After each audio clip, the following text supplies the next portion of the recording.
Si hoy entras en una plataforma para buscar un fondo indexado, te puedes volver loco en 2 minutos. Ves el mismo SP500, el mismo MSCI World, la misma idea, pero luego ves una clase en euros, otra en dólares, luego una versión ESG, luego otra normal, luego una comisión del 0,18, luego la del 0,12. Y al final no sabes si estás comparando fondos distintos o simplemente versiones distintas de lo mismo. Y ese para mí es el gran error, no entender primero qué estás comprando. Así que hoy vamos a poner orden. Voy a enseñarte qué tienes que mirar de verdad de un fondo indexado para no liarte con las clases, con la divisa y con la réplica. Y al final veremos un ranking real con varias alternativas del SP500 y el MSCI World para que salgas de aquí con una idea mucho más clara. ¡Vamos allá! Vamos a partir de que tú ya has hecho esa primera reflexión de dónde te quieres indexar.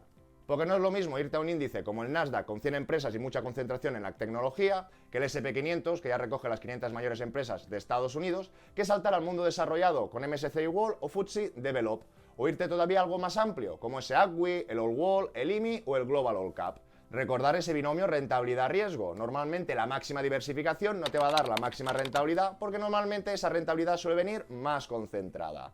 Y aquí viene un pequeño matiz importante. Cuando hablamos de MSCI o de FTSE, estamos hablando de proveedores de índices. Y aunque muchas veces la idea general sea parecida, no siempre construyen exactamente el mismo mundo. Por ejemplo, hay países como Corea del Sur y Polonia que no siempre están clasificados igual según el proveedor del índice. Así que incluso cuando queremos ese mundo desarrollado o queremos emergentes, todavía hay ciertos matices dentro de esa decisión. Pero ojo, que eso no es para volvernos locos, es simplemente para entender una idea muy importante. Una cosa es comprar fondos y otra muy distinta es comparar índices. Porque un fondo puede parecer mejor que otro, pero si siguen índices distintos, en realidad no estás comparando vehículos, estás comparando exposiciones. Y eso es para mí el gran error que mucha gente comete. Empiezan a comparar fondos, clases, comisiones o divisas sin haber decidido previamente qué índice quieren comprar. Y una vez tienes claro el índice, entonces sí, ahí ya toca comparar bien. Y para no liarnos, yo aquí miraría 5 cosas. Primero, qué índice replica exactamente y también qué tipo de réplica utiliza, si es física o sintética. Segundo, la clase del fondo y la comisión, porque muchas veces van bastante ligadas. Tercero, la divisa, que sigue siendo el quebradero de cabeza para mucha gente y luego lo bajaremos a tierra. Cuarto, pues si tienes sesgo de ESG, Screen, SRI, Paris Aligned, porque muchas veces parece que estás comprando lo mismo y no es exactamente lo mismo. Y quinto, una condición previa muy importante, que tu banco, tu plataforma o broker te deje realmente acceder a esa clase o a esa alternativa. Porque de nada sirve descubrir un fondo fantástico en internet si luego no te lo comercializan o solo te dejan entrar a una clase peor. Y vamos primero con las comisiones, porque aquí hay bastante ruido. Y sí, las comisiones importan, pero no todas importan igual. No es lo mismo pasar de un 0,18 a un 0,06 que pasar de un 1,55 o un 2 a indexación más barata. El gran salto está en dejar de pagar comisiones de gestión activa caras para hacer algo parecido en un fondo indexado más barato que ya te da. Y en este caso nos vamos a apoyar en un simulador de comisiones o de costes de Just ETF. Y por ejemplo, si hacemos una simulación con 10.000 euros durante 10 años al 6% de rentabilidad media, veríamos que pasaría de un fondo indexado que cobra un 0,18 a un 0,06. Podríamos ver que después de todo este lapso de tiempo habría una diferencia de 200 euros. ¿Importa? Sí, pero tampoco te cambia la vida.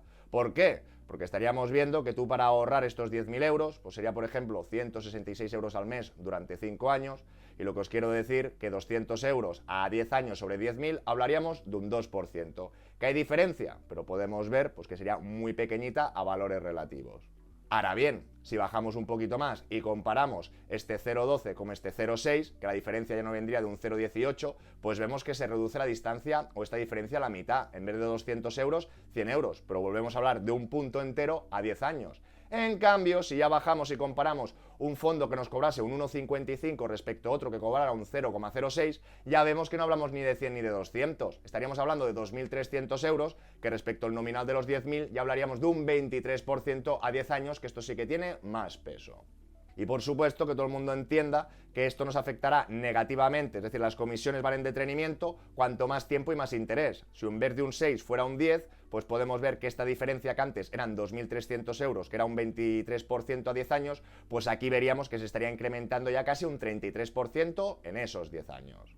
La gran batalla de verdad está en no pagar 10 o 15 veces más por algo que en la mayoría de casos te va a dar una exposición bastante parecida. Y ojo, ojito, porque aquí tampoco se trata de decir que pagar más comisión sea absurdo. Si a mí me cobras más, pero me das más rentabilidad o mejor servicio, perfecto. El problema es que simplificándolo mucho, a muy largo plazo, normalmente la gestión pasiva suele ponerle las cosas muy difíciles a los fondos de gestión activa. Y por eso, cuando los costes se disparan, ahí sí que la comisión empieza a comerse parte seria del resultado. Y entendido esto, ahora sí, vamos al punto donde más gente se lía, la clase del fondo. Porque muchas veces tú te crees que estás comparando fondos distintos y no, estás comparando clases distintas del mismo fondo. Y eso cambia bastante la película. Y aquí podríamos ver un ejemplo, porque una misma estrategia puede tener una clase estándar, una plus, una premium, una institucional, y además puede cambiar la comisión, el mínimo de entrada o incluso la divisa. Y siguiendo con un ejemplo de este fondo monetario de CaixaBank lo veríamos claro. Podemos ver la primera alternativa, que sería el CaixaBank Monetario Rendimiento, clase estándar. ¿Qué podemos ver? Pues que el mínimo de entrada es de 6 euros y la comisión de gestión de un 0,95 de casi un punto. En cambio, podríamos ver su hermano mayor o del medio, que ya sería la clase plus. En este caso vemos que el mínimo de entrada ya no son 6 euros o 600, son 50.000. Y vemos la comisión que ya no era el 0,90, ya estaría un 0,67. Y podríamos seguir pues, con el hermano mayor más mayor, que sería la clase premium. En este caso ya la comisión se ha reducido, sería la mitad del 0,92, pero veríamos que el mínimo de entrada sería de 300.000 euros. Es decir, que con ello cambian las comisiones y las condiciones de acceso. Y está claro que eso provoca diferencias de rentabilidad. En la clase estándar a cierre del 25 era un 0,30, la clase institucional pues que tenía menos comisiones casi la dobla porque es un 0,51 y si nos vamos a la clase plus pues ni una cosa ni la otra. Es decir, mismo fondo, distinta clase y distinto coste. Y esto es muy importante entenderlo, porque a veces no estás comprando un mal fondo, lo que estás comprando es la peor clase. Y aquí también se ve otra cosa interesante. Dentro de muchas entidades tradicionales, las clases mejor suelen reservarse para clientes con más patrimonio o más vinculación. En cambio, en plataformas de arquitectura más abierta, muchas veces puedes acceder a clases bastante más competitivas sin necesitar esos importes enormes. Y aquí aprovecho también para dar las gracias a MyInvestor por patrocinar este vídeo, porque encaja muy bien como ejemplo de lo que estamos comentando. Te permiten acceder a muchas alternativas de terceras gestoras, como Vanguard, eShares, Fidelity, Amundi, desde importes muy bajos y sin tener que quedarte atrapado en la oferta cerrada de una sola entidad. Además, no te aplican costes adicionales, no tienes comisiones de custodia, ni de compra, ni de venta, ni de traspaso o reembolso en fondos de inversión. Y recientemente han incorporado también la clase S de eShares, la clase más barata disponible para minoristas en España. Y si después de este vídeo queréis echar un vistazo a MyInvestor, tenéis el enlace en la descripción. Usando el código banquero al abrir la cuenta, os abonarán 20 euros brutos. Y aquí viene el siguiente matiz importante. Una cosa es que el mismo fondo tenga varias clases, y otra muy distinta es que tú veas varias alternativas que se parecen, pero que en realidad son fondos distintos. Por ejemplo, aquí vemos 3 alternativas para indexarnos al mundo desarrollado: eShares, Fidelity y Vanguard. Y ojo, ojito, porque esto no son 3 clases del mismo fondo, son 3 fondos distintos. Los 3 siguen la idea parecida, los 3 sirven para indexarse al mercado muy similar, pero no son la misma cosa. Y ahí ya entran la gestora, la estructura, la comisión, el método de réplica y luego qué clase concreta tengan cada uno. Ahora supongamos que nos interesa la alternativa de eShares y copiamos a priori el inicio del nombre. Vendríamos al buscador, seleccionaríamos el nombre, le damos a buscar y nos saldrían 5 alternativas. Primero filtramos por la divisa. De entrada ya vemos varias alternativas en distintas monedas. Si nos quedamos solo con la que están en euros, ya hemos hecho un primer filtro, que incluso podríamos entrar al buscador y aquí podríamos indicar solo euros. Y luego aquí ya vemos que una de ellas lleva la coletilla Hedged, que esto os tiene que sonar, significa divisa cubierta, que luego lo veremos con más calma, pero de momento la apartamos para no mezclar conceptos. Y al final nos quedan 2 alternativas en euros que parecen casi iguales.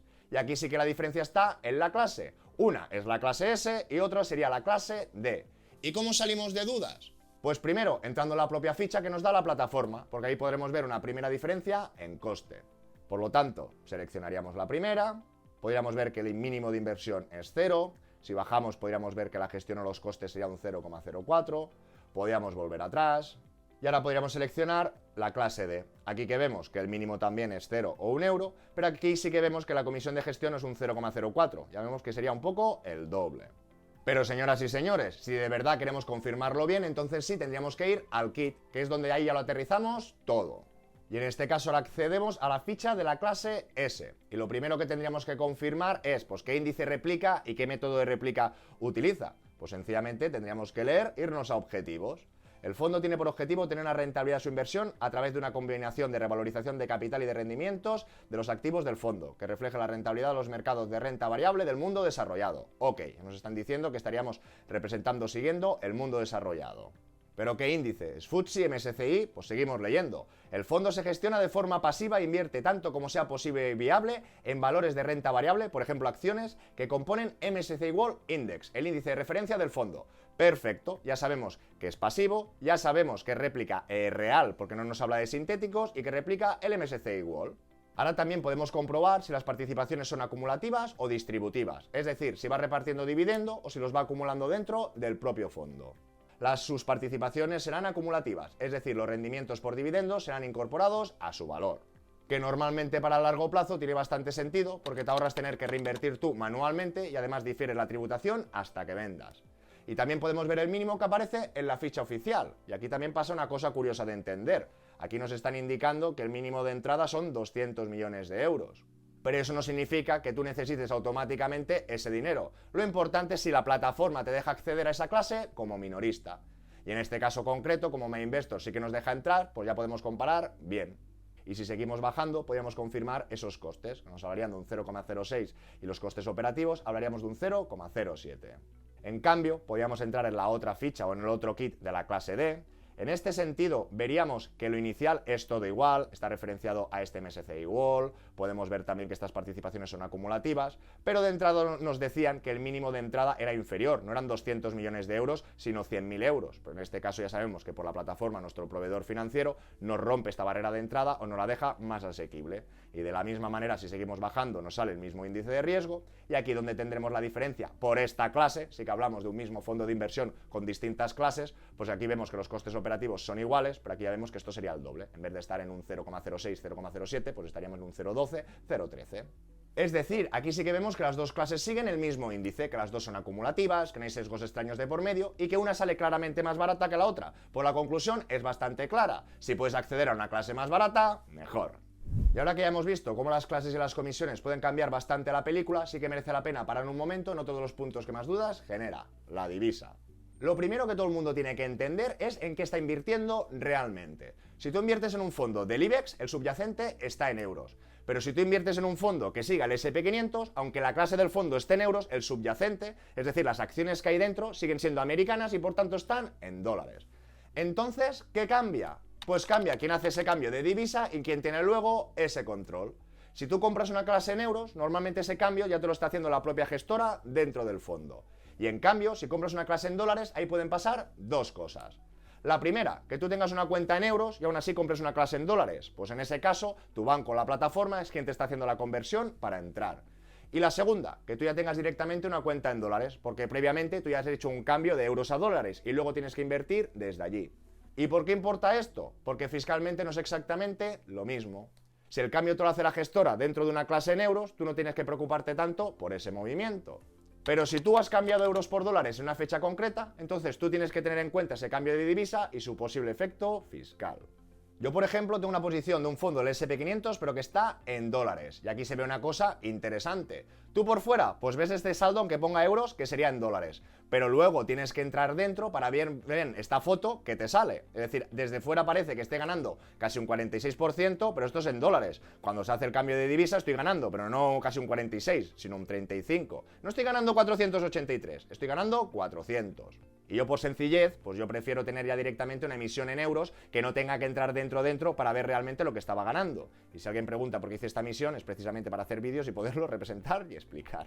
Y luego lo que os decía, yo en este caso no tengo una cuenta en dólares y una en euros. Yo directamente tengo la cuenta en euros. Por lo tanto, yo cada vez que hago una inversión aquí, en este caso el broker me aplica un cambio de divisa. Y aquí podríamos ver pues el cambio que me aplica. Y en este caso yo tengo que tener menos conciencia fiscal, porque como invierto de euros, dólares ya pasan a euros, pues yo suelo mirar esos movimientos. Por eso, personalmente, si tengo una buena alternativa en euros, yo normalmente la prefiero.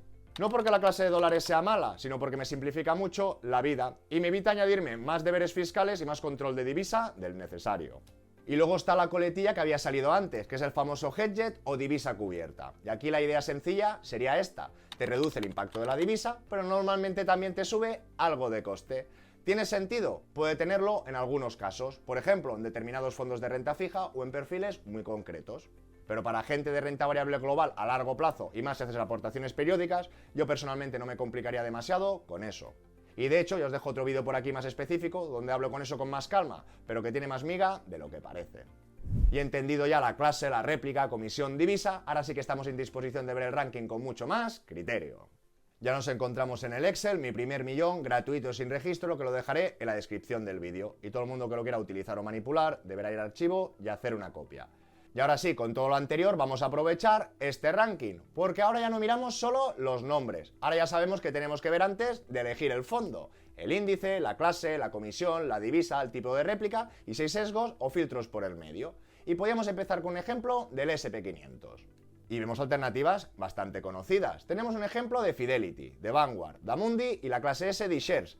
Y aquí viene algo interesante. Por un lado, Fidelity y Vanguard son alternativas muy parecidas en filosofía. Bajo coste, índice muy claro, réplica bastante directa. Y en cambio, ya la de Amundi nos pone una coletilla muy importante, que sería este screen. Y esto significa que ya no estamos comprando exactamente el SP500 puro, estamos comprando una versión filtrada. Es decir, un índice que se han hecho exclusiones o cribas por determinados criterios. Por eso, cuando comparas esta alternativa con un SP500 clásico, ya no estás comparando exactamente lo mismo. Y dicho muy rápido simplificándolo, pues Screen suele ser la versión más parecida al índice original, pero aplicando exclusiones o cribas. ESG es más un paraguas general que referencia a los criterios ambientales, sociales y de gobernanza. SRI normalmente ya es más exigente y selecciona aún más. Y por último, Paris Aligned, que va un paso más allá con criterios climáticos y descarbonización mucho más estrictos. Por eso, aunque a simple vista parezcan casi lo mismo, no estamos comparando exactamente la misma exposición. Incluso, ojo, ojito, que en el ranking del año pasado de fondos del SP500, pues depende en qué página lo filtrabas, salía como ESG, no como Screen. Con lo que para salir de dudas tenemos que profundizar un poco más. Desde Morningstar en el apartado de cartera, pues tendríamos filtrado la alternativa de Vanguard. En este caso, si bajamos, pues no tenemos muchas sorpresas, pues nos habla que tiene una cartera de unos 504 valores, ¿no?, estas mayores empresas de Estados Unidos. Y aquí tendríamos la alternativa de Amundi, con esta coletilla de Screen. Si bajamos abajo, ¿qué pasará, señoras y señores? Efectivamente, ya no tenemos esas 504 empresas, tendríamos 301. ¿Y qué implica eso? Que al filtrar cambia bastante también los pesos de los sectores, y en este caso, pues podría ganar un poquito más de peso en tecnología. Veríamos que al reducir este patio, pues tendría un 40, cuando la versión del SP más amplia, pues tendría casi el 34. Así que ojo, ojito, que tenemos que tener esa conciencia, porque si luego esta versión la ha hecho mucho mejor en los últimos años, ya no será solo por la comisión, puede ser porque ha cambiado la composición del índice y te has concentrado en algunas cosas que justo han funcionado mejor. Por eso no se trata de decir este es mejor o este es peor, se trata de saber qué estás comprando y si tú estás alineado con esos filtros o no. Aunque en este caso los costes incluso eran un poco superiores a las alternativas de Vanguard y de Fidelity. Y luego nos queda pues esta última versión de la clase nueva de Shares que nos llama mucho la atención por esa comisión. Pero aquí es donde tenemos que hacer todo lo que hemos aprendido antes y no solo quedarnos con el coste.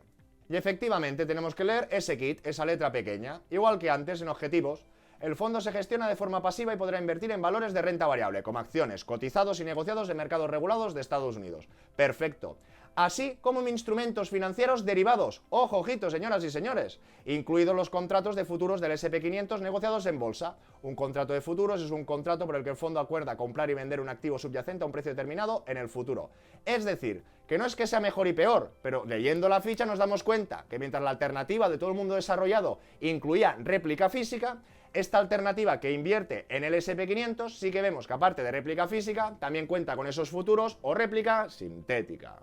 Y entonces aquí ya entra el criterio de cada persona, porque si por una diferencia mínima de coste estás entrando en una estructura que te convence menos o que entiendes peor, igual personalmente pues prefiero una opción como Fidelity o el Vanguard, que aunque sean ligeramente más caras, pues te dejan más tranquilo. Y esto es justo la gracia del vídeo de hoy, no elegir solo por el nombre, no elegir solo por la rentabilidad pasada y tampoco elegir solo por la comisión más baja. Y ahora a continuación, pues vamos a ver la otra cara de la película. En este caso vamos a ver de MSCI qué alternativas tenemos. Aquí vemos que tendríamos alternativas más amplias, pero vemos que también hay diferencias en sus sesgos o en sus descripciones. Vemos uno de SPDR que es Screen. Incluso vemos algunas alternativas de Amundi que ya tendrían más sesgo, porque serían SRI. Con lo que efectivamente podríamos volver a evaluar una alternativa amplia, estándar, réplica física, como sería el Vanguard Global Stock. Si bajamos un poquito, pues veríamos que tendría en torno a 1.319 empresas. Y en cambio la Amundi, ya no me voy al Screen o al ESG, me voy uno un poquito con más sesgo, más radical, que sería este SRI, Climate Paris Aligned. Y si bajamos un poquito más, pues nos daremos cuenta que de las 1.300 empresas, pues en este caso hay incluso que menos del SP500 sesgado, que tendríamos 300.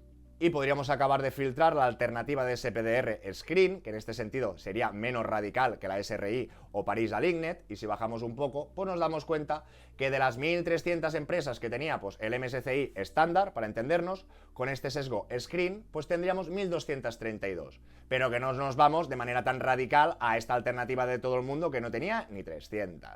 Y no se trata de decir, este es mejor, este es peor. Se trata de saber que no estás comprando exactamente lo mismo. Y por eso, cuando compares rentabilidades, tienes que hacerlo con honestidad. Y ahora sí, una vez con todo esto entendido y más claro, vamos a filtrar un poco el ranking a ver quién lidera de verdad en los distintos plazos. En este caso, aquí ya lo seleccionaría todo. Sí que no vamos a seleccionar ETFs, porque esto sí que sería un vídeo solo para fondos de inversión.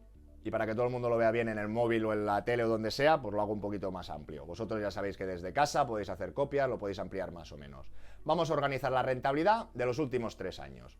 En este sentido, campeón absoluto tendríamos SP500. Pero ojo, ojito, que no es de las 500 empresas, sino este screen que tendría 300. Y luego tendríamos aquí un doble empate con SP500 puros.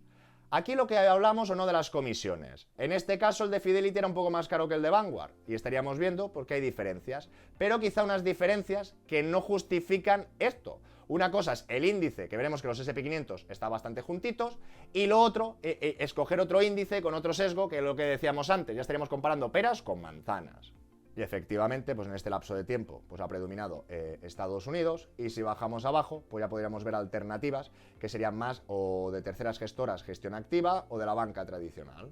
Seguimos, vamos a ver estos últimos 5 años, ordenamos. ¿Qué vemos, señoras y señores? Pues que volvería a repetirse un poquito. Justamente a la SP500 ha vuelto a sus máximos históricos, por lo tanto, en este track concreto estarían destacando. Venga, vamos a bajar un poquito más después de estos SP500. Pues podríamos ver una alternativa de gestión activa.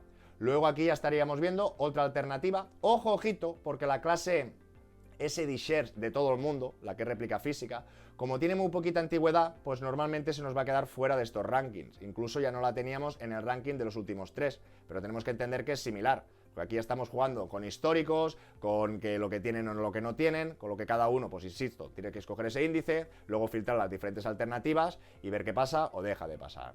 Traducido, pues que efectivamente la clase S, que era mejor que la clase D, pues lo tendría que haber hecho mejor en este track concreto. Y no sale aquí, ¿por qué? Porque aún no estaba creada. Por lo tanto, personalmente, en vez de seleccionar esta, pues me quedaría con la nueva clase S.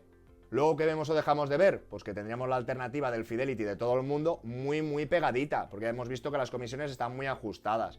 Y luego ya con un poquito más de comisión, esa de Vanguard, que era el 0,18, que vemos que a 5 años se distancia, pero hablaríamos ese 0,07%. Seguimos, nos vamos a los últimos 10 años, filtramos, ordenamos, insisto que hay alternativas que no nos irán saliendo.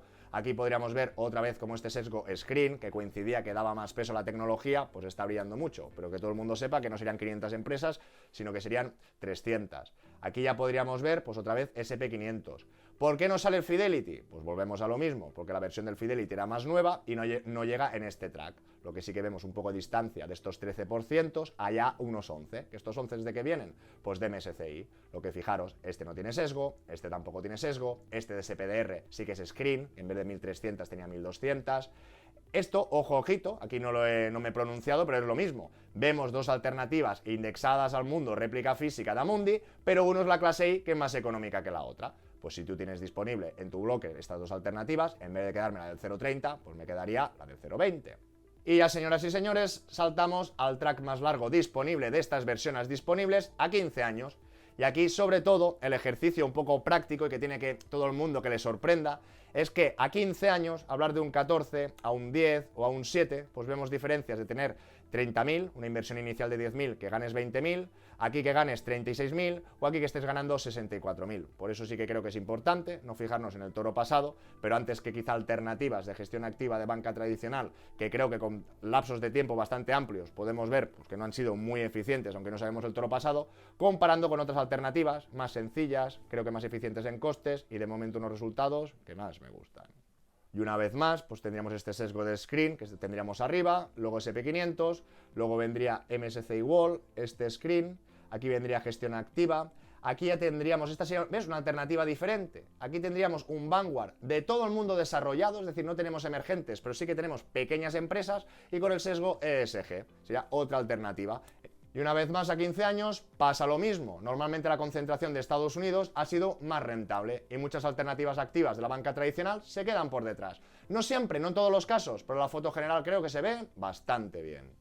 Pues bueno, voy a hacer un poquito de roleplay o de representación. Si yo quisiera SP500, no me pondría muy pejilleras. Es decir, tanto la versión del Vanguard, que personalmente, aunque fuera la más cara, habéis visto que como tiene un track muy elevado, me sentía cómodo. La alternativa de Fidelity, también perfecto, me encanta. Pero en cambio la alternativa S D-Shares lo haría solo y que la persona que lo compre, pues sepa que también tiene derivados. Que no es mejor ni peor, pero sí que es un poco distinto. Si nos vamos al mundo indexado, ya lo hemos visto antes. En ese sentido, el mundo desarrollado de la clase S D-Shares me parece excepcional, pero también la de Fidelity y la de Vanguard, que ya hemos visto, que entendiendo el mismo índice, el método de réplica, acumulación, y aunque haga diferencias de un 0,18 a un 0,6, que lo hemos visto en el apartado de comisiones, la diferencia a largo plazo no será tan grande. Un 2, un 3% a 10 años, no lo veo una locura, comparado con las diferencias que hemos visto ahora, o comparado con 20 o 30% a 10 años, que eso sí que hace más daño. Y a partir de aquí, todas las personas que se sientan alineadas o responsables o que quieran un poco de criterios de sostenibilidad, gobernanza, ambientales, pues en este caso que le dé un vistazo a las otras alternativas y lo puede filtrar siempre en Morningstar para ver qué sesgo, para ver, no, si había 500 empresas que tengo 400, 300 y que escoja con la mejor opción para él. Primero decides dónde te quieres indexar y después comparas bien el vehículo. Porque muchas veces el error no está en elegir un mal fondo, está en pagar más de la cuenta, entrar en una clase peor o complicarte sin necesidad. Y al final, en esto de los fondos indexados, muchas veces la mejor decisión no es la más sofisticada. Y si os interesa, en el siguiente vídeo podemos dar un paso más y entrar en un mundo muy distinto. Cómo elegir un buen fondo de gestión activa y cuándo de verdad puede merecer la pena pagar más. Si os gusta, dejádmelo en comentarios. Y si este tipo de vídeo contenido os gusta o os ayuda, agradeceré un buen like, que os suscribáis aún no lo estáis, pero suscribiros por favor y compartirlo con aquella persona que le pueda ayudar. Que nos vemos muy pronto en el siguiente.